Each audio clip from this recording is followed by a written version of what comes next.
Satu unit rumah semi permanen di Desa Kuta Tinggi, Kabupaten Aceh Tenggara hangus terbakar Senin siang. Diduga api berasal dari kompor yang lupa dimatikan saat pemilik keluar rumah. Beruntung tidak ada korban jiwa maupun luka akibat kebakaran ini.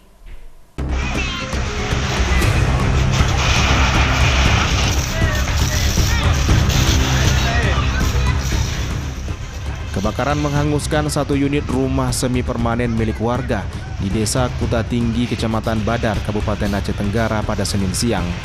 3 unit pemadam kebakaran dikerahkan ke lokasi untuk memadamkan api.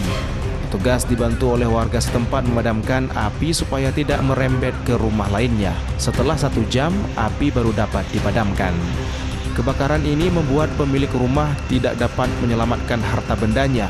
Beruntung tidak ada korban jiwa maupun luka akibat kebakaran ini.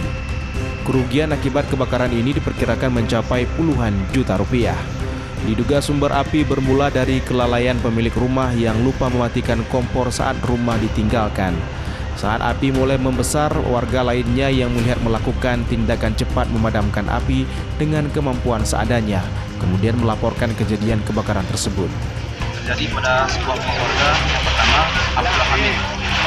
Kronologi kebakaran tersebut ketika seorang anak bapak dari Abdullah Hamid sedang memasak lalu terbunyi belum dimatikan sehingga terjadi kebakaran dari Kabupaten Aceh Tenggara, Medi Arjuna iNews melaporkan.